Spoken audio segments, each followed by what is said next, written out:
to the Daily Allegory through astrological divination. We are going to start by forthcoming. We have Sierra. Join me now in presence. We invoke you, not for power, but to remove illusion over the institutions and officials and allow truth to be seen and banish any further attempts to cloud, delay, confuse, bribe, coerce, blackmail, or sway. Let truth come forth thereto. I have a quick PSA about national security too, just because under the one lunar placement in Saturn specifically, I'm going to define a domestic terrorist. This is somebody who commits violent, ideologically driven crimes and criminal acts within their country, aiming to coerce a civilian population or influence government policy, often motivated by political, religious, racial, or social beliefs rather than foreign influences, although we can't always rule that out. Key elements include ideology, domestic origin, criminal violence, and the intent to, and this is emphasized, intimidate or coerce a government or people, as defined by agencies like the FBI and DHS. Now, domestic terrorist acts are generally prosecuted under existing federal and state criminal laws, not typically as standalone crimes against humanity in the United States domestic courts. While the acts involved may be horrific and dangerous to human life, crimes against humanity is a specific category under international law, and there is no specific federal statute in the U.S. that explicitly criminalizes it as such.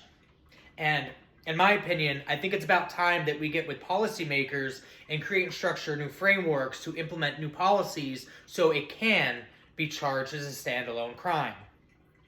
Now, crimes against humanity is a specific severe act, murder, torture, enslavement, etc., committed as part of a widespread or systemic attack against a civilian population, requiring the perpetrator to know their actions fit this context. Distinct from genocide's intent to destroy a group, we really should highlight enslavement and torturous acts here, though. And the kind of frameworks and policies that we should include in domestic terrorism as standalone crimes against humanity in a policy, we need to include, again, enslavement and torturous acts, whether it be physical or psychological. And we need to add in cooperative collective bullying and adult abuse, especially where many people are involved and each individual plays or whom played should be charged accordingly and or subject to accomplice thereof. Just an idea to throw out there, guys. Now, our daily affirmation is I choose truth over chaos and calm over control. I protect my children with steady love, clear boundaries, and wise action. I release every false narrative attached to me, and I stand grounded in reality.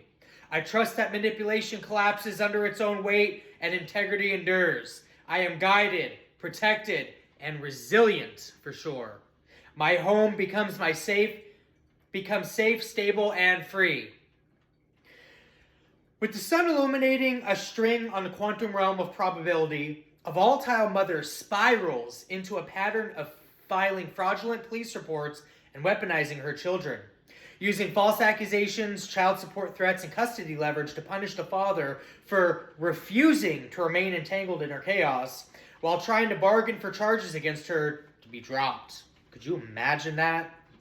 As she intensifies efforts to alienate the children from him, those around her grow increasingly alarmed by her deteriorating mental health, marked by a documented history of suicidal behavior and disturbing, unmedicated ideations about harming the children and others, not limited to wanting to drown them, drive them into a tree, kill them, cut their throats, and or suffocate them in front of the other while the other one watches.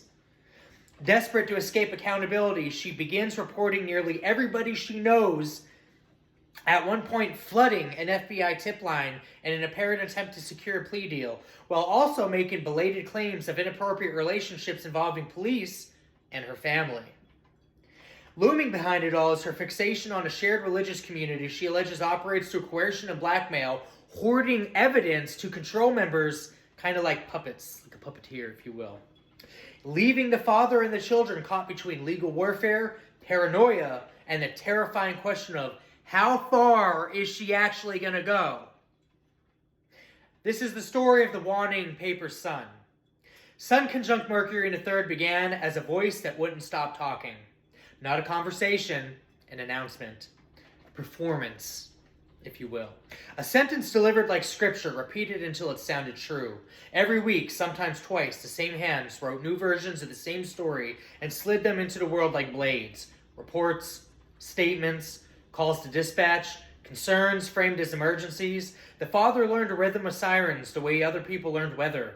He'd be buckling a child into a seat or unpacking groceries when his phone would light up. Another allegation, another request for cooperation, another official sounding echo of something that would never happen. And each time the mother's words arrived first, preemptive as a spell. If you don't do what I want, I will make you regret it. She wasn't simply trying to win, she was trying to rewrite reality. And she had found the quickest ink. The children had become her punctuation. Sun conjunct Venus in the fourth made the home into a stage set. Warm lighting, perfect angles, holy symbols on the walls, a family portrait arranged like a vow. You know, something like the perfect OnlyFans setup. The mother could cry on command, smile like a saint, tremble like a victim. She weaponized tenderness until it looked like virtue. In front of neighbors and congregates, she was careful, radiant, beloved. Behind closed doors, though, she spoke of the father as if he were a contagion, a curse that had to be excised for the child's mind. The kids repeated lines that they didn't even understand. Adult phrases with sharp edges about safety, about danger, about how love sometimes meant choosing a side, even though that is the opposite of what the father was trying to teach them. The father tried to respond with calm, respond with routine, with homework and bedtime stories and snacks cut into shapes. He refused to shout, refused to retaliate, refused to enter her theater. That refusal became the mother's proof that he was cold. In her script, distant was guilt. And then the pressure became a prophecy. A chart was whispered about in the congregation, half prayer, half blueprint. A Venus, Sun, Mars, Mercury, stellium, and Leo, crowned and blazing the doctrine of the lion.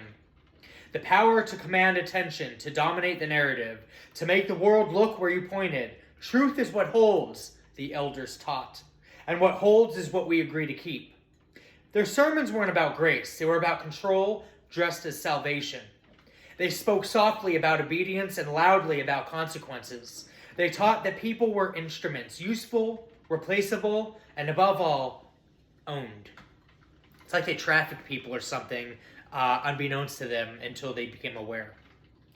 The mother loved the lion doctrine because it felt like permission. Sun conjunct a sensitive degree Mars in the fifth turned her children into a battlefield without even looking like a war. She didn't have to strike, she only had to suggest. She didn't have to harm, she only had to imply that she might. Like, we might take off out of the country even though we're documented flight risks. We might have visions of somebody being harmed even though we have threatened children and have threatened force through outside and third-party help to harm said children. And watch the world leap to stop her from falling apart. There were nights she sent messages that read like prayers and threats at once. Dark confessions, half-formed images, a fog of despair with teeth in it. The father recognized this pattern. Whenever accountability crept close, the mother's crisis flared. It's like he could smell the snare before it snapped. Whenever the law looked at her too long, she became untouchable, fragile, volatile, at risk. Concern grew, though, first among the father's friends, then among professionals, then even among some congregates who could no longer pretend that they didn't see what the father had seen for so long. The mother's history was no secret if you listened for it. The old attempts, the old hospitalizations, the spirals that ended with apologies, and vows that lasted exactly as long as it took the room to exhale. She refused treatment with the certainty of somebody who believed pain was power, or that other people were in charge of controlling people's ADHD and autism. That'd be a special power, huh? She called herself persecuted, misunderstood, chosen, even. She spoke of herself as if she were the only real person in the world of props. And in that worldview, the children were props too, unfortunately. Precious ones, irreplaceable ones, but still objects to move and control. Sun opposition Jupiter in the 6th brought the machine into it. Courts, offices, procedures, the endless grinding wheel, the bureaucracy. The mother learned which phrase made doors open. She learned how to sound frightened, how to sound righteous, how to turn concern into an accusation sharp enough to draw blood. She used child support like a lever and custody like a choke chain, promising peace in exchange for compliance, then raising the cost the moment he paid. She offered bargains that weren't bargains at all. Drop the charges and I'll let you see the kids. Agree to my terms and I'll stop calling, I'll leave you alone. She negotiated like someone holding a match over a gas line. The father didn't want revenge. He wanted out. He wanted quiet. Peace. Your inherent natural rights in the United States of America as a civilian in this country. Natural human rights. A life where the child's laughter wasn't followed by a knock at the door. He wanted a kind of separation that didn't require a daily war. The more he pulled away, the more she chased him with paperwork and threats, as if his refusal was the crime itself. Could you imagine? That was when the congregation shadow reached further. The mother began to hint that she wasn't alone, that she had information about other crimes, that she had proof, that she could bring down people who thought that they were untouchable. She referenced files, confessions, hard evidence allegedly kept at her mother's. The congregation had always moved like a single body, correcting members through shame, rewarding obedience with attention, punishing dissent with isolation. They called members vessels, servants, instruments, if you will, things that you use. When someone tried to leave, the elders didn't chase with fists. They chased them with their secrets. Blackmail dressed in hymnals. Sun sextile Saturn the 7th showed up as contracts and vows in binding language, agreements that sounded mutual until you read the fine print. The father realized the congregation had trained its members to see relationships as leashes. Leases. Sorry. Both, probably. That's why I said that. Both. Marriage, friendship, faith, everything came with terms. Everything had a penalty for breach. Even the mother spoke of love like it was an entitlement she could enforce. She didn't ask for connection. She demanded submission. She didn't want co-parenting. She wanted a kingdom. One that she didn't build. And like many kingdoms built on fear, it began to rot from the inside. It's like a foul smell that just emits from orifices. Can't miss it. Sun trine Uranus in the 8th arrived as sudden electricity, revelations, betrayals, unexpected leaks. The first crack came from a congregant who couldn't sleep anymore. A late night message to the father. They keep records. They keep everything. They call it protection, but it's leverage. Then another message, and another.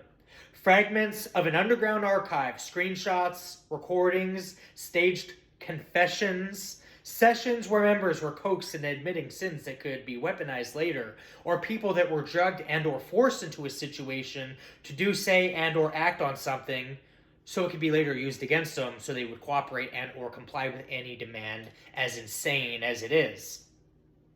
The elders claimed it was accountability, though. It looked like a trap. The mother, sensing the floor shifting, moved faster. She began to report not just the father, but anyone who questioned her story. Teachers, neighbors, relatives, police departments who weren't even involved, irrelevant to the situation, judges, former friends, co-workers, everybody. She flung accusations like handfuls of nails. She threatened to expose the congregation if anyone failed to defend her. The if I go down, we all go down mentality. So, hop the ship, it's on fire. My God. The elders tried to soothe her at first. Soft hands, soft words, promises that she was protected. But her chaos was messy. And as we all know, messy draws attention. The kind of attention the congregation couldn't afford. So they turned on her quietly and carefully. She panicked. That was when she called the federal hotline and did what desperate people do when they think collapse is inevitable. She tried to control the collapse by setting the fire herself.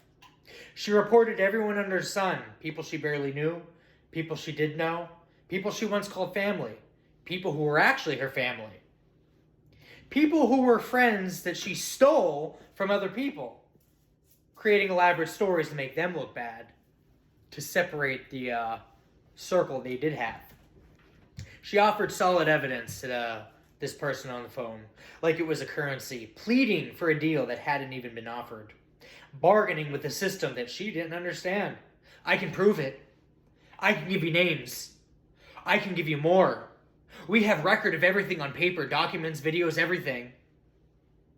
She spoke in a rush, as if speed could outrun consequence. Only later did the father learn what else she said. What she tucked into those calls like a final poison barb, claims that certain officers had inappropriate relationships with her and her family, implicating a local Masonic lodge, a religious group, and officials working in legal capacity. Conflict of interest, of course. Claims she'd never raised aloud until she needed another layer of chaos. Another way to smear anyone who didn't immediately kneel. The allegations spread like smoke, and smoke makes everyone look guilty if you breathe long enough. The congregation used the smoke to hide. The father used the fog to see. Neptunian mastery, if you will. Because while the mother was trying to burn the world into a shape that she could hold, the pattern underneath her behavior finally became undeniable. A pattern that has been reported. A pattern that has now repeated. Not simple cruelty, but a wound that demonstrated an audience, not simply fear, but a hunger to control every narrative before it controlled her. Sun Square Chiron, the wound that wouldn't heal because it was constantly being touched, displayed, weaponized. The mother's deepest pain was rejection, and she treated rejection like annihilation. The father's boundary, his refusal to participate, was experienced as an attack. She didn't just want him punished. She wanted to erase him from the children's hearts, erased from their memory, erased from the story. And the more she tried to erase him, the more the children began to fracture. One child grew silent, eyes too old. Another started to stutter when asked simple questions, as if their mouths couldn't decide which reality was safe to speak, looking at the mom constantly for validation. The father listened to them the way you listen to a storm in the distance. Not with panic, but with readiness. He documented what he could without turning their lives into an interrogation. Excitation. It's a practice the FBI and CIA interrogators use. They're very, very useful if you know how to reverse engineer psychological warfare tactics on people. Just listen, and you will learn. He learned the hard lessons of living under someone else's instability. You can't reason someone out of a story they used to survive. Meanwhile, the congregation tightened its net. North Node, Saturn, and Neptune, and Pisces, a stellium of destiny, wrapped in fog. The group preached surrender while practicing coercion. They spoke of compassion while collecting leverage. Neptune blurred the line between faith and fantasy, and Saturn enforced obedience. The North Node made it feel like fate. Their doctrine was simple. Your suffering is proof you're chosen. It kept members compliant, grateful, ashamed, but loyal. It made them easy to steer. Puppets, as the mother once raged, except she didn't realize she'd been holding her own strings the whole time. See, the funny thing about freedom of choice and freedom of will and free will is you have that inherent freedom to choose. Now, what you choose to do with it is up to you. Don't blame the devil for your actions. The devil is suggestive. The devil is temptation. But you ultimately have the sovereignty of God within you to make those choices. And then came the night that the father feared most. Not a scream, not a dramatic confrontation, just a message sent too late, too dark, and too specific. Words that suggested the mother's internal chaos had tipped into something more dangerous than threats. She wrote as if the children were extensions of her body, stuck with her for life. As if removing them from him was not enough and the world itself needed to understand her pain. The father felt the air change only because he knew her history of wanting to kill all of them just to make a point, to make the father suffer. He didn't debate, he didn't bargain, he acted quietly, urgently, pulling support around the kids like armor. Making calls, making sure there's more eyes on so nothing can actually happen to them since people are neglected to move quicker. The mother sensed the shift and tried to regain control with the only tool she trusted: escalation. Another report, another accusation, another bargain offered with clenched teeth. If you make this go away, I'll stop. If you drop it, I'll be reasonable. She framed it as negotiation, but it sounded like hostage talk. And then the twist no one expected. The congregation didn't save her this time. They distanced themselves like a flock sensing disease. The elders spoke of discernment. Smart. They hinted that she was unstable, that she had misunderstood the teachings, that she was acting without authority. Not that there ever was any there. They let her fall to protect themselves because the lion doctrine only protects those who can keep their own convinced. The lion does not protect the sheep. The lion protects the lion. The mother had become too loud, too messy, and too public. She had become a liability. Under the Waning gibbous, the mother was left alone with the consequences of her own performance. And that's when the true horror surfaced. Not the cult, not the courts, not even the reports, but the recognition that the mother's war was never really against the father. It was against the reality that no one could be forced to love her.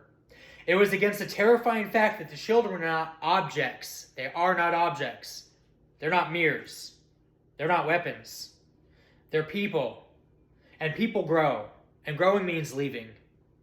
As the father pieced together the congregation's blackmail ledger, its hidden archive of coercion, their network, after carefully mapping it, playing stupid, he realized the mother had been both perpetrator and victim, predator and puppet. She had been taught that control was devotion and obsession was love. But ultimately, she was still left with her own choice. Doesn't matter what we learn. By all metrics, my growing up, I really should be dead or in jail. She had been rewarded for drama and protected for chaos, praised for suffering. She had learned that accountability was an enemy and that the loudest story wins. But a story can only hold for so long when the truth keeps showing up. And it will keep showing up. In the end, the father didn't win. The children didn't choose. The congregation didn't collapse in a cinematic blaze. The ending was smaller, colder, more realistic.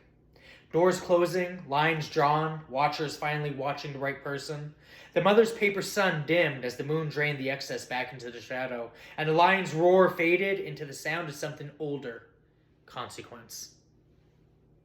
And somewhere between the fog of Pisces, between the sermons and secrets and leverage, the puppets began, one by one, to remember that their hands were their own and no one else's. We're going to end this with the invocation of the broken boundary, truth, protection, and peace. Under the dimming moon and the thinning veil, I call my spirit back to myself. I release every red thread that was tied to me through fear, accusation, or control, seen and unseen, spoken and unspoken.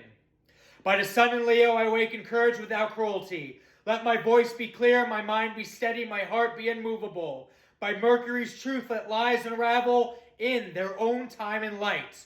By Venus, protection of home, let my household be sealed in peace. No intrusion, no manipulation, no psychic trespass. By Mars, rightful fire, let my boundaries stand firm and clean. Defense, not vengeance, action, not chaos. And by the Pisces current, North Node, Saturn, and Neptune, I call clarity through the fog. May compassion guide me, but may discernment guard me. May I see what is real, name what is real, and build only what is real. Let confusion dissolve, let obsession break, let coercion lose its grip. I ask for guardianship over the innocent and the vulnerable. Let the children be covered in safety, stability, and truth. Let every harmful pattern be exposed before it can escalate. Let help arrive in the right form, at the right time, through the right doors. I do not retaliate. I do not trespass. I do not return harm for harm. I choose the clean path. I choose lawful protection. I choose peace with teeth, with a smile. All that is not mine to carry, I set down. All that tried to bind me, I cut away. All that tried to distort reality, I banish from my home and from my mind. My life is not a stage for chaos. My love is not a leash. My truth stands, quiet, documented, and unshaken. With the divine authority I contain, may this declaration be law that underlies law. And so it is. Hopefully you enjoyed it. Make good choices out there.